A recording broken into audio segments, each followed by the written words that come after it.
So today's hand is another interesting one where we play pretty wide ranges. So it's folded to me in the small blind and I have pocket tens.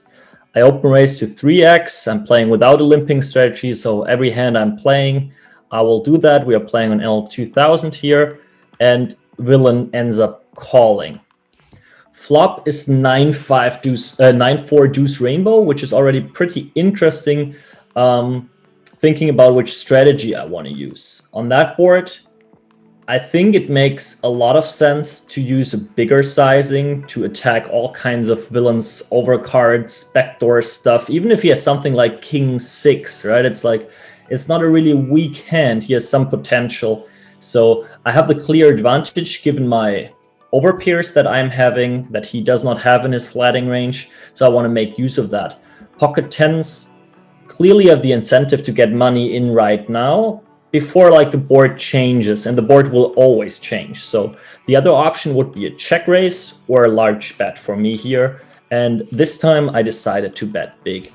I go for 3/4 and the turn, as always on that board, changes quite a lot. So the turn here is the queen of clubs, which gives me, well, lots of new top pairs, I would say. Villain can have them too. Villain is clearly having king, queen, queen, jack, that type of stuff. Plus, it gives me lots of strong draws. Right? I can have jack 10, king, jack, king 10 clubs, which, well, I'm not sure whether villain can have all of them. For sure on the turn, but not necessarily on the river. If I barrel here and he calls, it's probably not too much king, jack, king 10. So I'm already thinking about my hand. Can I go 3 streets here or just 2? And which sizings do I want to use? Do I stick to a 75% bet against his 9x and his draws? Do I use a smaller sizing to attack like his ace high floats, his 7-8 backdoor, his whatever? And here in game I was not really sure, so let me know how you approach that turn spot. Which sizings do you choose?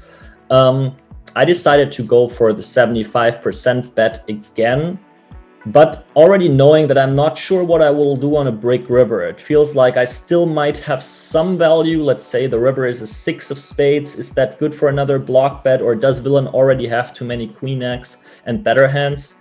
So yeah, he ends up calling that turn, and now the river feels very, very interesting. The flush gets there, king 10 gets there, 10-8 gets there, and yeah, actually, given how the hand played out, I think I'm ahead quite often, right? Villain is not having too much jack x. Sure, he can have flushes.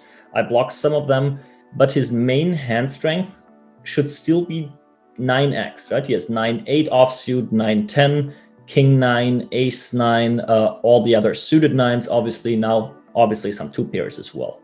So I thought, is it even good enough to still go for a block bet? I decided against it, but I'm not sure. I wouldn't hate it. And what do I do if I check and face a bet? I'm blocking king 10, I'm blocking 10-8, I'm blocking the flush.